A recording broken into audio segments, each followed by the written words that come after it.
The station smelled like cold metal and old air. Admiral Sarah Voss had noticed that the moment she stepped off the transport shuttle. It was the kind of smell that told you a place had been built for function, not for comfort.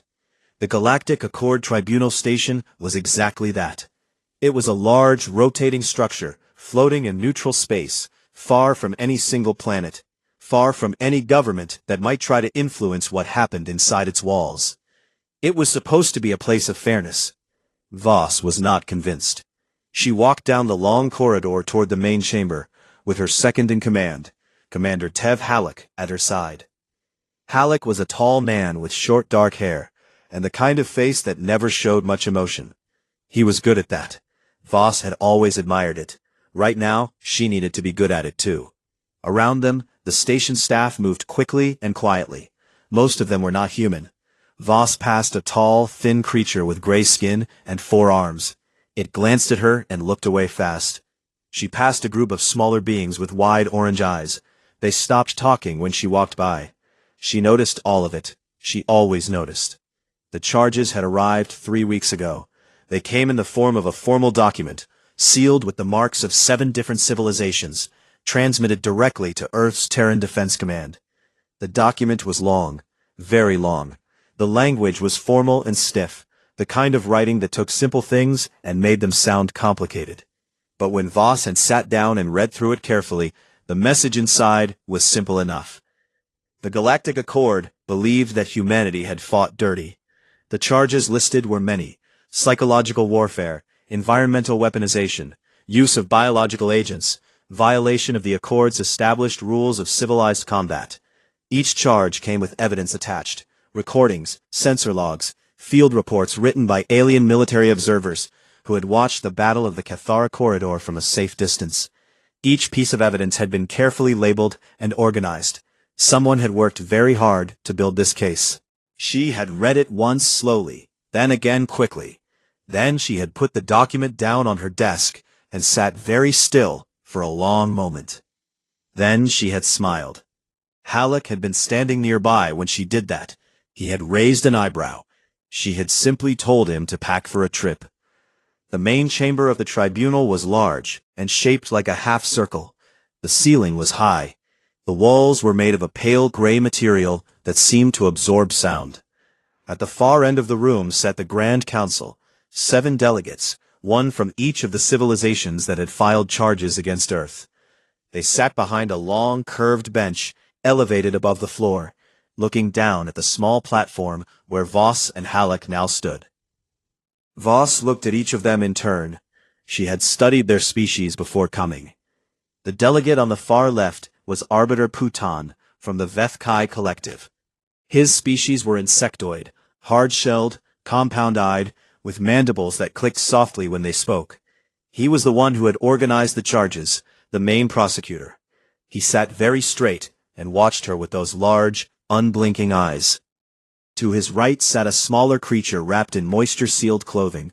That was the delegate from the Drell Dominion, Ambassador Drell himself, an aquatic reptilian species that needed water-rich air to breathe comfortably. His eyes were half-closed and heavy-lidded, but Voss had read enough about his kind to know that did not mean he was relaxed. It meant he was thinking hard. The others she noted and filed away. She would deal with them as needed. A low tone sounded through the chamber. The session was beginning. Arbiter Kutan leaned forward slightly and spoke. His voice came through a translation device built into the bench. It turned his clicking, layered language into flat human words. Admiral Voss, of the Terran Defense Fleet, you stand before the Grand Tribunal of the Galactic Accord, representing the human species of the planet Earth. This body has received and reviewed 47 formal charges against the military forces under your command, arising from the events of the Battle of the Cathara Corridor, which took place in the 3rd month of the current Galactic Standard Year. Do you understand the charges brought against you? Voss let the question sit in the air for a moment. The chamber was very quiet. Somewhere in the high gallery above, she could hear the faint sound of other beings shifting in their seats. Observers, reporters, diplomats from a dozen worlds who had come to watch whatever was going to happen here. I have read the charges, she said, Her voice was calm and even. Kuthan's mandibles clicked once. Then you are aware that the actions described in this document represent a serious breach of the standards of conduct that all members of the Galactic Accord have agreed to uphold. The Accord's rules of civilized combat exist to ensure that warfare between member species remains limited, controlled, and free from acts that cause unnecessary suffering or destabilization. I am aware of what the rules say, Voss replied. Then you are also aware, Kuthan continued, that the actions taken by your forces during the Cathara engagement violated those rules in multiple and significant ways. Your soldiers used the local terrain to conceal sensor-defeating compounds. They broadcast disruptive sound frequencies on open military channels. They executed a staged retreat designed to lure enemy forces into a geological trap, which was then deliberately triggered. And when surrounded and outmatched, rather than issuing the recognized signal of acknowledged defeat, your soldiers responded with, he paused, as if the next word was difficult, laughter. A murmur ran through the gallery. Kuthan pressed on. These actions caused significant casualties, psychological distress among surviving Vethkai personnel, and a general disruption of the accepted framework of armed engagement. It is the position of this tribunal that such behavior cannot be permitted among civilized species. He folded his upper arms across his chest. How does humanity plead? Every eye in the room turned to Voss. The delegates leaned forward. Even the faint background hum of the station seemed to quiet down, as if the building itself wanted to hear what she would say. Sarah Voss stood with her hands loosely clasped behind her back. She looked up at Kuthan, then at the rest of the council, one face at a time. Her expression was calm. It was the expression of someone who had thought carefully about this moment and had already decided how it would end. Then she smiled. It was a slow smile, quiet, the kind of smile that is not about being happy. It was the kind of smile that meant something else entirely, the kind that appeared on the face of someone who knew something the room did not yet know. The gallery murmured again, louder this time. Several of the delegates shifted in their seats. Ambassador Drell, the aquatic reptilian on Kuthan's right, went very still. We'll be entering a plea, Voss said, after the evidence has been presented in full. She paused. All of it. Kuthan's mandibles clicked 3 times, in rapid succession. It took a moment for Voss to realize that was probably the Vethkai equivalent of a frown. The session was called to order. The evidence phase was scheduled to begin the following morning. That night, alone in the small room the station had assigned her, Voss sat at the edge of her bunk and looked at the wall. Through the small porthole window, she could see stars. Somewhere out there, past the edges of what she could see, were the ships of the Terran fleet. 7 cruisers and their support vessels, sitting in holding pattern at the edge of the neutral zone, waiting. She thought about what was coming tomorrow. She thought about the recordings they would play, and the alien faces that would watch them. She thought about her soldiers at Cathara, what they had done, why they had done it, how they had laughed. The smile came back, quieter this time, more real. She lay down and closed her eyes. Tomorrow, the gallery would see what humanity looked like when it fought, and then they would understand why the smile was not arrogance. It was just the truth. The playback chamber was smaller than the main tribunal hall, but it felt more uncomfortable.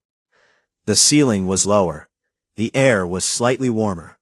7 large holographic projectors were arranged in a wide circle around the center of the room, and when they powered on, the space between them filled with light and movement. A 3-dimensional reconstruction of a battlefield, pulled from sensor logs and field recordings. Every delegate had been given a seat close enough to see the details. Voss sat at the respondents' table to one side. Halleck was beside her.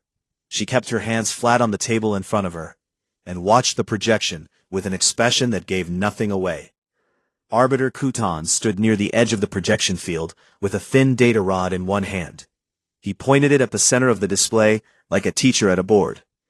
What you are about to see, he said, are authenticated recordings from the Battle of the Cathara Corridor. These recordings were captured by Accord-certified observation units present at the engagement. They have been reviewed and confirmed as accurate by the tribunal's own technical staff. We will present them in chronological order. He tapped the rod. The projection shifted and came into focus. The Cathara corridor was a narrow passage of space between two rocky moons, close enough to a gas giant that the atmospheric interference made conventional sensor sweeps unreliable. That, the prosecution's notes explained, was why the Vethkai Collective had chosen it as a route for their supply line. It seemed safe. The interference would hide them. It had not hidden them from the humans. The first recording showed a group of Terran infantry, 12 soldiers in dark gray environmental suits, moving through a low rocky valley on the surface of the smaller moon. They were doing something that made several of the alien delegates lean forward with confusion. They were smearing the rocks and ground around them with a dark, thick substance from canisters they carried on their backs. This material, Kutan said, was a compound of local mineral dust, moisture, and a processed organic binding agent. When spread across a surface and allowed to dry, it produces a layer that scatters standard sensor signals at multiple frequencies. The human forces use this compound to hide their position from Vethkai scanning equipment. He paused. They covered a 2-kilometer stretch of the valley floor and the surrounding ridgelines. By the time our forces entered sensor range, the entire area appeared empty. One of the other delegates, a wide, flat-bodied creature from the Molhan assembly, made a low sound that the translation device rendered as something like, clever. Kuthan turned slightly toward the sound, and then turned back. The compound itself was assembled from materials found on the moon's surface. The humans brought the binding agent. The rest was local. This is, under Article 14 of the Accord's combat regulations, classified as environmental weaponization. The recording moved forward in time. The projection changed. Now the valley was filled with Vethkai soldiers, hundreds of them, compact and hard-shelled, moving in tight formation through the pass. They moved with confidence. Their sensors showed nothing ahead of them. The corridor was clear. Then, the sound began. It came over the open military broadcast channels, the shared frequencies that all forces in a combat zone were required to monitor. The Vethkai communicators picked it up immediately, and it blared through every helmet speaker in the formation. It was loud, layered, and deeply strange. It had a hard, rhythmic beat underneath it, and a screaming sound on top. It did not resemble any communication signal. It did not resemble anything the Vethkai military had ever heard. Several Vethkai soldiers in the recording stopped walking. 2 of them grabbed their head coverings. The formation began to lose its shape as soldiers tried to make sense of what was happening. In the corner of the projection, tiny and distant on a high ridgeline, a single human soldier sat with a small broadcast device. He appeared to be nodding his head in time with the noise.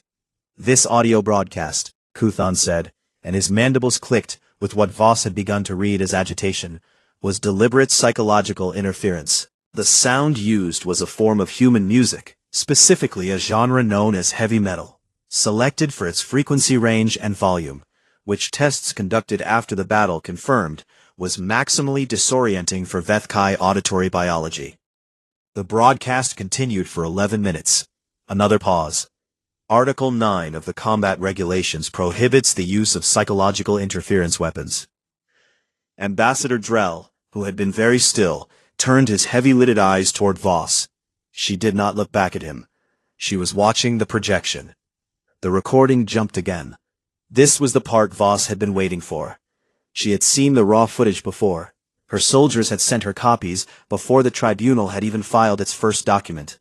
But she watched it again carefully, looking at it the way the aliens in this room would look at it. The projection showed a wide canyon, deep. The walls were steep and close together. At one end of the canyon, a force of roughly 80 Terran soldiers was retreating, clearly retreating, falling back in good order, firing behind them as they moved. Pursuing them was a Vethkai force that outnumbered them 6-1. The Vethkai commander's signals, the Accord observers had noted at the time, were confident. The humans were beaten, they were running. Except, they were not running quite fast enough. They were running at exactly the speed needed to keep the pursuing force moving forward. They were pulling the enemy deeper into the canyon. When the last human soldier had cleared the far end of the passage, the canyon walls came down. The humans had spent 2 days placing shaped charges along the fault lines of the canyon walls. When the signal was given, every charge fired in sequence. The canyon roof did not explode. It collapsed. Controlled, deliberate, and total. The pursuing Vethkai force was caught in the middle of it. The gallery above the playback chamber had been silent for most of the presentation. Now Voss heard voices up there. Low, disturbed murmuring. She heard what might have been the Mulhan equivalent of a gasp. Kuthon let the projection run a moment longer, then stopped it. The casualty count from this action alone was 217 Vethkai soldiers. His voice was flat and controlled, but the mandibles would not stop clicking. Article 22 of the Accord's Combat Regulations explicitly prohibits the deliberate triggering of geological events as a weapon of war.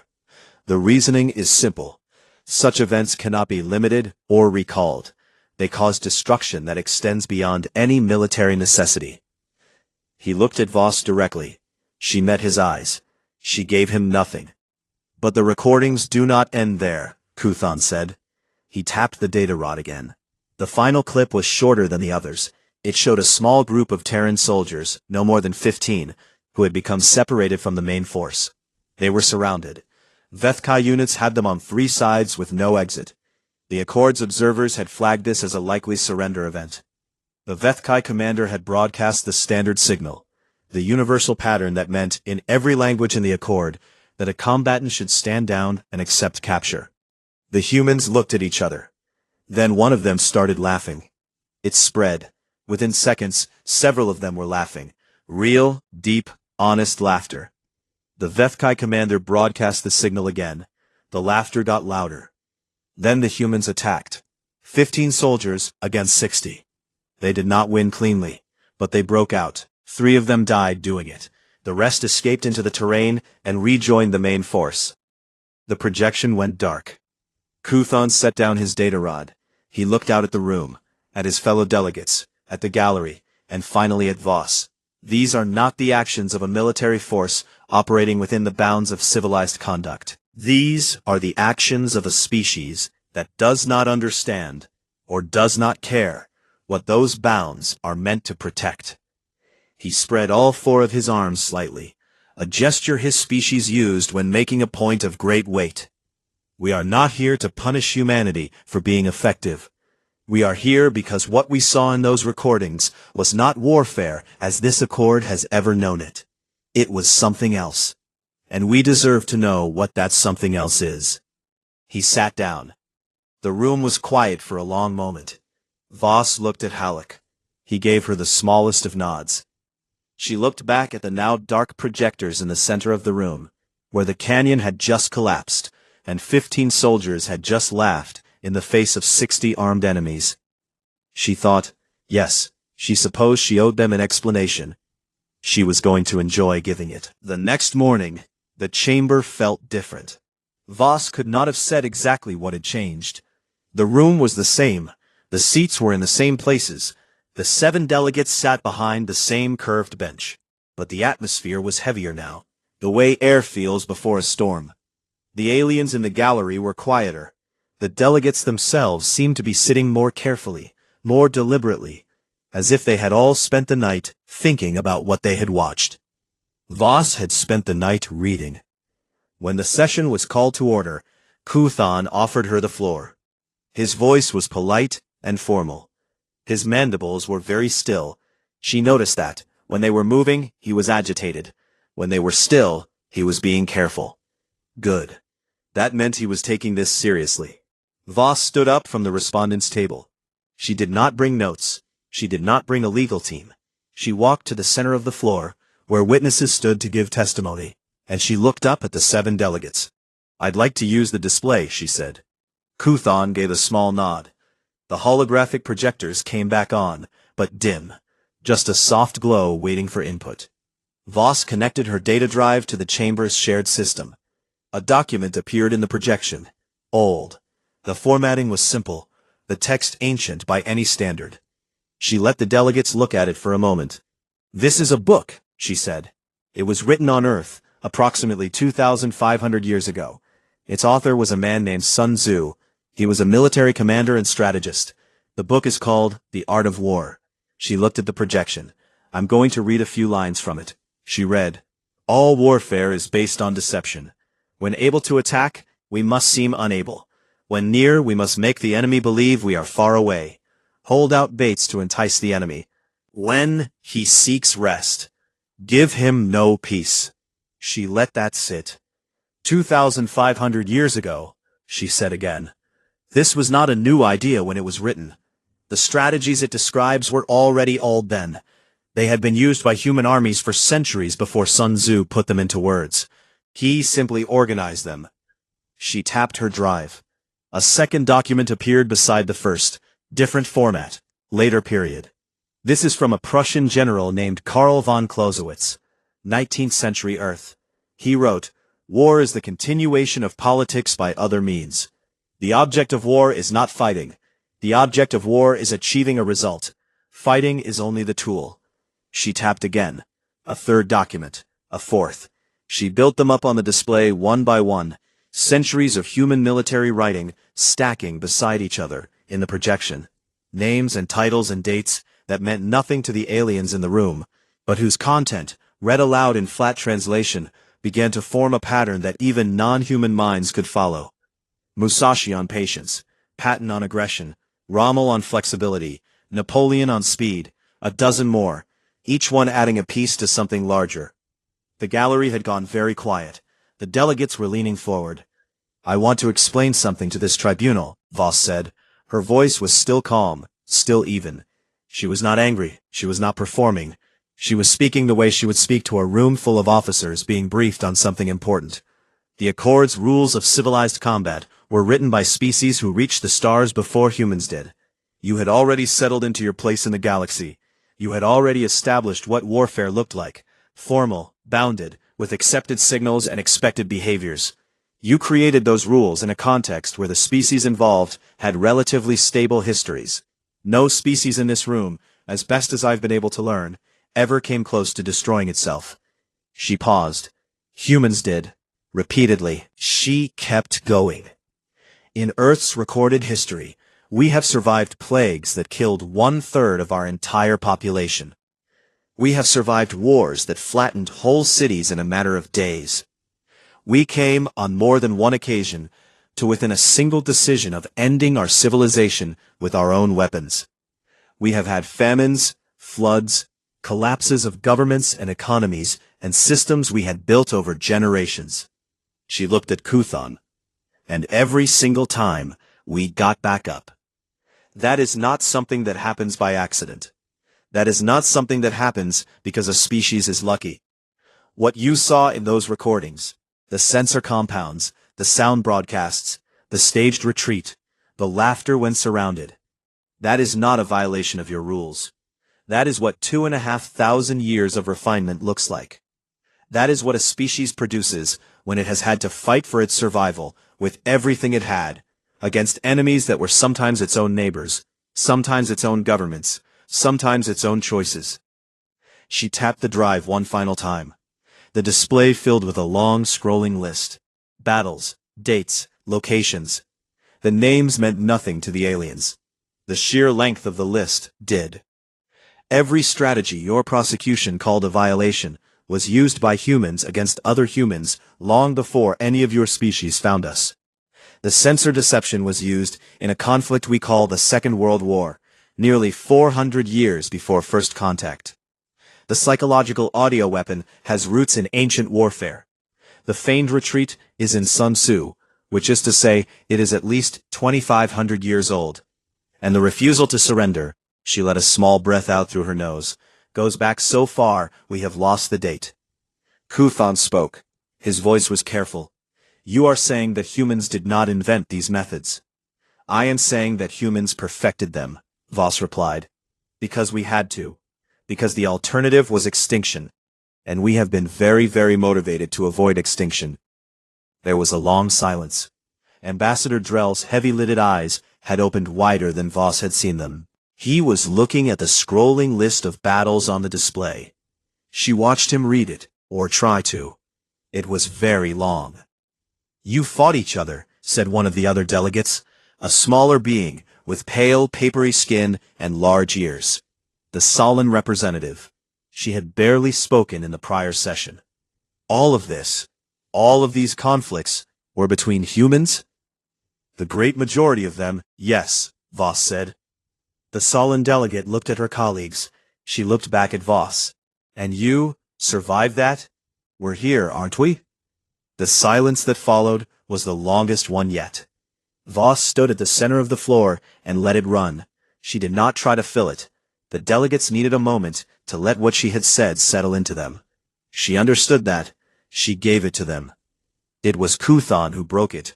"Admiral Voss," he said slowly, "even if we accept the historical context you have described, and I am not saying we accept it, the charges before this tribunal are not about history. They are about conduct in a current engagement. The rules your forces violated are the rules of this accord, which Earth has formally accepted." "Accepted," Voss said, "does not mean agreed with, it means agreed to follow. And I will address each charge in detail if the tribunal wishes. But I wanted this council to understand what it is actually asking, before we get into the legal language." She looked at them all in turn. "You are not asking humanity to fight differently. You are asking humanity to forget 2,500 years of the only thing that kept us alive." She paused. "That is a very large ask." Kuthon's mandibles were still. The chamber was still. Even the hum of the station seemed to have gone quiet. "We will recess," Kuthon said finally, "and reconvene tomorrow morning." As the delegates filed out, Voss walked back to the respondents' table and began collecting her data drive. Halleck leaned in close. "That went well," he said quietly. "It went as expected," she said. "You scared them." She looked up at the gallery, which was slowly emptying, alien faces turning back for one last look, before they disappeared through the exits. "Good," she said. "They should pay attention." She picked up her drive and headed for the door. In the corridor, one of the tribunal's junior staff, a young creature with pale green skin, pressed itself against the wall to let her pass. As she walked by, she heard it make a very small sound. She was not sure what the sound meant in its language, but the expression on its face looked a lot like awe. The recess was supposed to last one night. It lasted 2 days. Voss heard pieces of what was happening behind the closed doors of the delegate chambers. She heard it the way information always travels in places like this, through overheard conversations, through the careful observations of Halleck, who had a gift for being near doorways at the right moment, and through the tribunal's own junior staff, some of whom seemed to have made the quiet decision that they found the humans more interesting than they found their employers. What was happening behind those doors was an argument.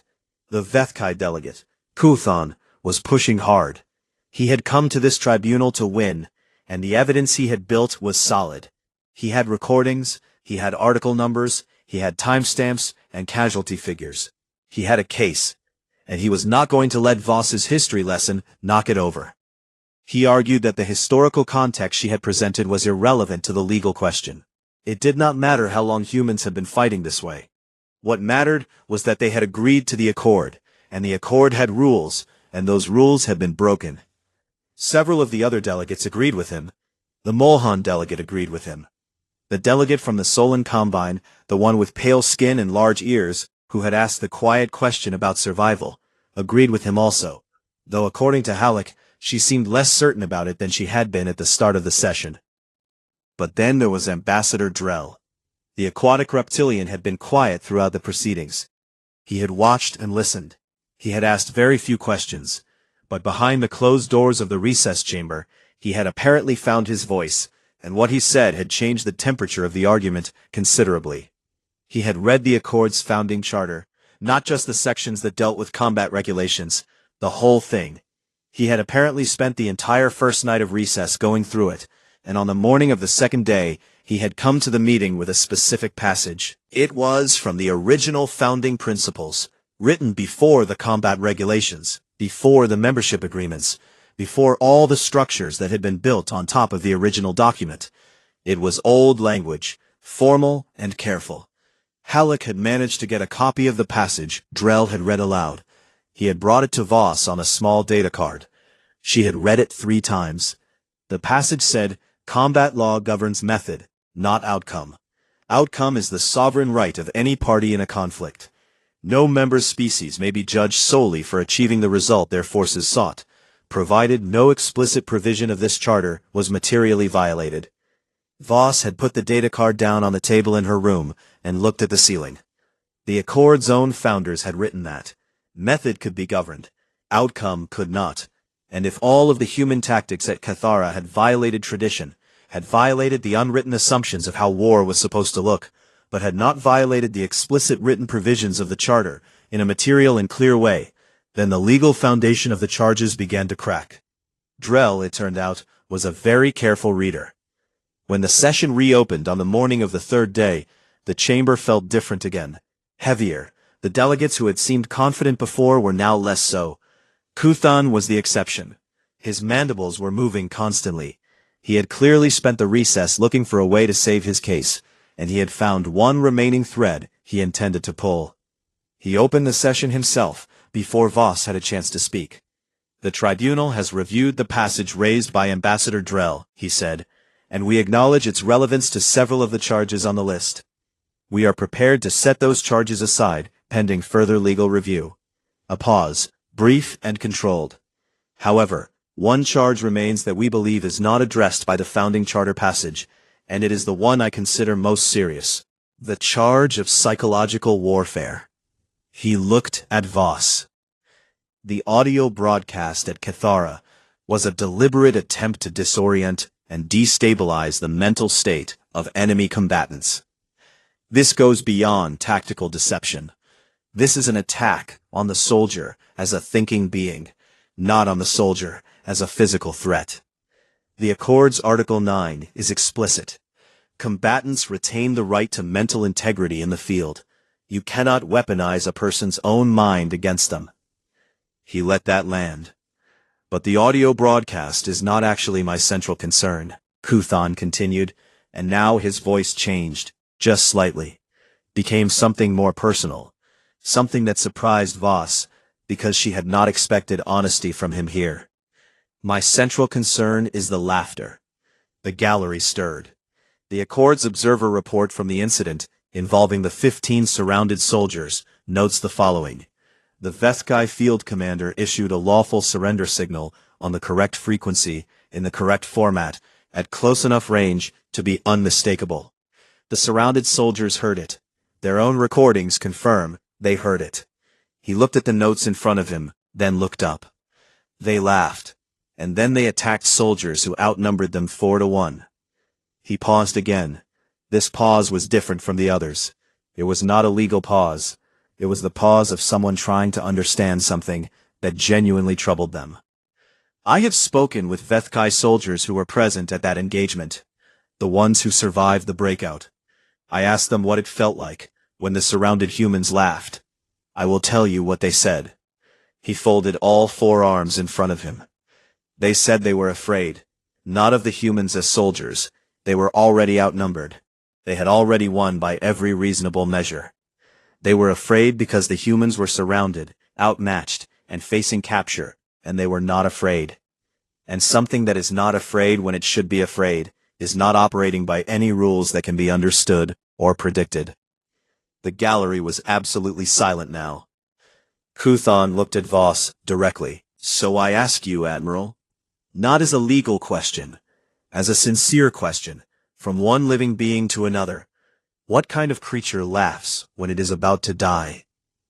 The question hung in the air of the chamber. It was not a trap. Voss understood that now, looking at his still mandibles and his large compound eyes that caught the light in small fragments. He was actually asking. He had been building this case for months, had gathered his evidence and his articles and his arguments, and underneath all of it, this was the question he had actually wanted to answer. Voss looked at him for a moment. She thought about the 15 soldiers in that canyon.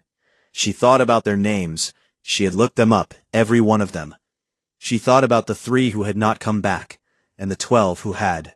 She thought about what it meant to be surrounded and outnumbered, and to look at the soldiers across from you and laugh.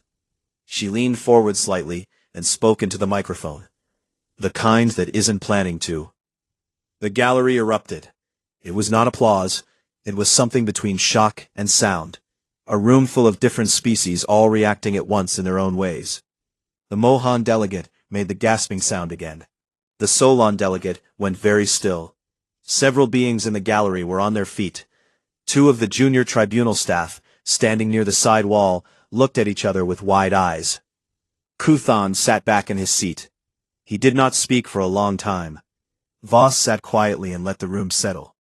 Haluk, beside her, kept his face completely neutral, but she could see a small muscle working in his jaw. He was holding back a smile. When Kuthan finally spoke again, his voice was quieter than it had been at any point in the 3 days of proceedings. I think, he said slowly, that we need another recess. No one argued with that. As the gallery cleared and the delegates filed out, Voss sat at her table and did not move. She looked at the empty projection space in the center of the room. She thought about what had just happened. Not with satisfaction exactly, but with something like recognition. The moment had come together the way it needed to. The words had been right. After a while, Haluk set a small cup of water in front of her. She picked it up and drank. 2 more recesses, he said quietly. They're running out of room. They're running out of a case, she said. Same thing. She set the cup down. Not quite, she said. They still have tomorrow. And she looked at the empty room and waited for it. The 4th day began with fog. Not real fog. The station was sealed and pressurized. No weather reached inside it. But there was something in the air of the main chamber when Voss entered that reminded her of fog. A heaviness, a kind of stillness that comes when visibility is low and you are not entirely sure what is in front of you. The gallery was full again. If anything, it was fuller than the first day. Word had spread across the station. The beings who sat up in the elevated rows were quiet and attentive, and there were more of them than before. Some had clearly come specifically for this session, having heard reports of what had happened in the days prior. The 7 delegates were already in their seats. Kuthan sat in his place, with his arms folded and his mandibles still. Ambassador Drell sat with his moisture-sealed collar slightly loosened, which Voss had come to recognize as a sign that he was more relaxed than usual. The Solon delegate had her hands flat on the bench in front of her, like someone holding themselves steady. When Kuthan spoke, he did not lead with arguments. The tribunal has reached its determination, he said.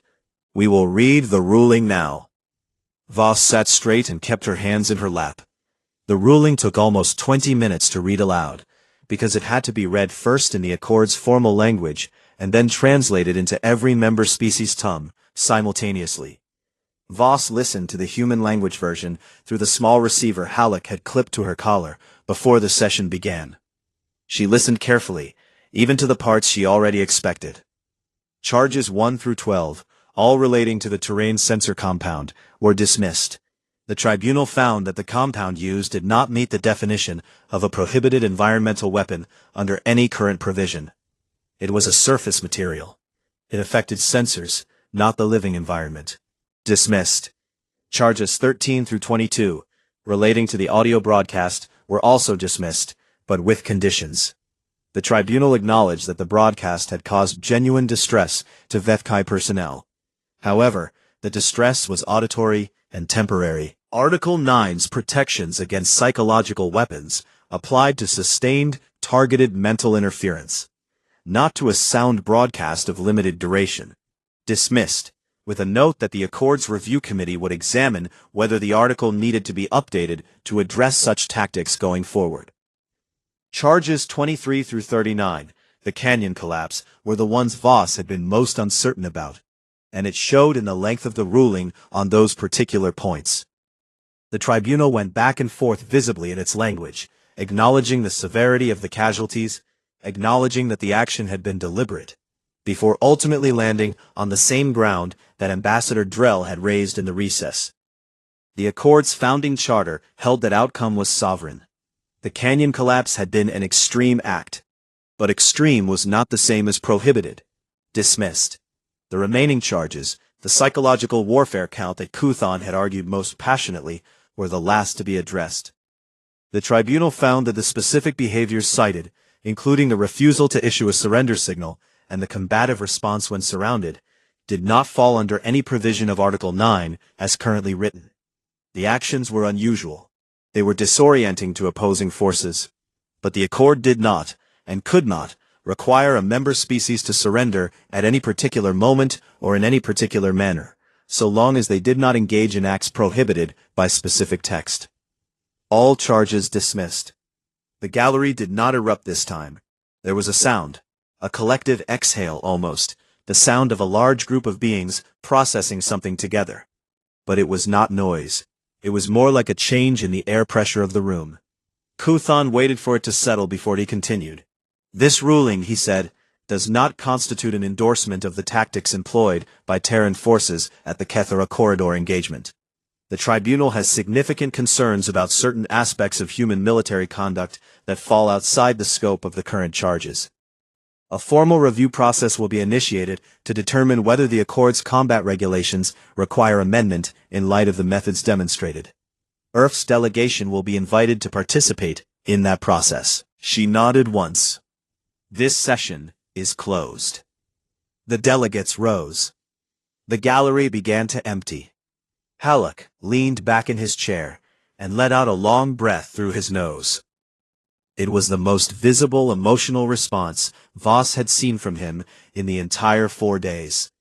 Good, he said simply. Expected, she said. He looked at her. You were not sure about the canyon charges. I was less sure, she admitted. Drell made it easier. Should we find a way to thank him? Not directly. He knows what he did. She began gathering her things. Around her, the chamber was clearing. The tribunal's junior staff were moving through the room, shutting down equipment, logging the session records. Most of them gave the 2 humans a wide berth. One of them, the young pale green one from the corridor, glanced at Voss as he passed, then quickly looked at the floor. She was nearly at the exit when she heard her name. Not her title, her name. Voss. She turned. Kuthon was standing near the base of the council bench, alone. The other delegates had already gone. He was not standing the way he had stood during the sessions, formally, arms folded, the posture of a prosecutor. He was standing the way anyone stands when they have set something heavy down and are not sure what to do with their hands. She told Halleck to wait by the door. Then she walked back. They stood facing each other in the half-empty chamber. The projectors had gone dark. The ceiling hummed softly with the station's environmental systems. I want to ask you something, Kuthon said. Not for the record, not for the tribunal. For myself. Ask, she said. He was quiet for a moment, as if finding the exact shape of the words he wanted. Do you understand, he said finally, how your species appears to the rest of the galaxy? Not in battle. In general. How we look at you. He paused. You arrived late. By galactic standards, you are very young. And in the short time since first contact, you have presented this Accord with problems it did not anticipate, and frameworks it cannot fully contain. His mandibles moved once, slowly. But that is not what I mean. What I mean is this, your history. I had staff research it after your presentation, in detail. His compound eyes caught the light. You came close to ending yourselves so many times. Diseases that swept your whole world. Wars that flattened everything you built. You invented weapons that could have destroyed your planet, and you pointed them at each other. And then you, he stopped. Voss waited. And then you simply continued, he finished.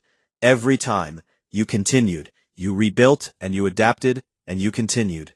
And now you are here, in our Accord with your fleet sitting in the neutral zone, and you stand in my tribunal and you smile, and none of us quite know what to do with you. He looked at her for a long moment. Does your species not see how that looks from the outside? You are a species that nearly destroyed itself 100 times over, and you are still here, and you seem almost, he searched for the word, comfortable with that fact. Voss looked at him.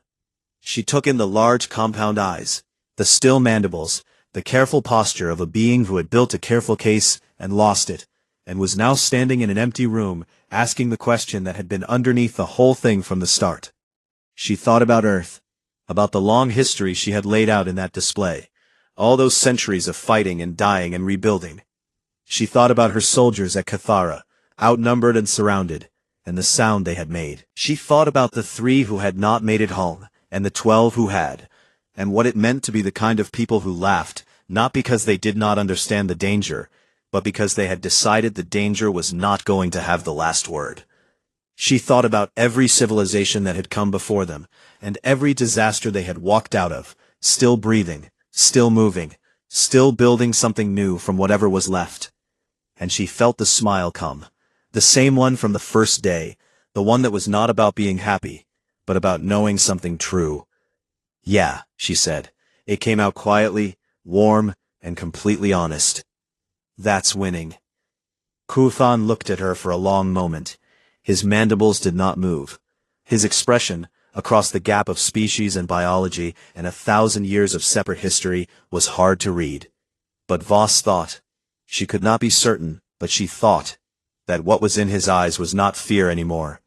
It was something more like understanding. He gave a small nod. Then he turned and walked toward the back of the chamber without another word. Voss stood alone in the center of the room for a moment. The projectors were dark, the seats were empty, the station hummed around her, cold and functional, and turning slowly in the dark between stars. Then she walked to the door where Halleck was waiting. "Ready?" he asked. "Long time ago," she said. They walked out together into the corridor and toward the shuttle that would take them back to the fleet. Outside the station's hull, invisible and patient, the Terran cruiser sat in holding pattern, engines warm, waiting for the order to move. The galaxy had spent centuries settling into its assumptions. It had agreed on how war looked, how soldiers behaved, what it meant to fight and to lose and to stop. It had built its rules carefully and believed in them. And then humanity had arrived. Late, small by galactic standards, scarred from a history that no other species had lived through, and had simply kept going. Not because humans were the strongest, not because they were the smartest, or the fastest, or the most advanced, but because somewhere in those 2,500 years of fighting and surviving and getting back up, they had learned something no rule, and no treaty, and no tribunal could take away from them. They had learned that the thing which keeps trying does not lose. Not really.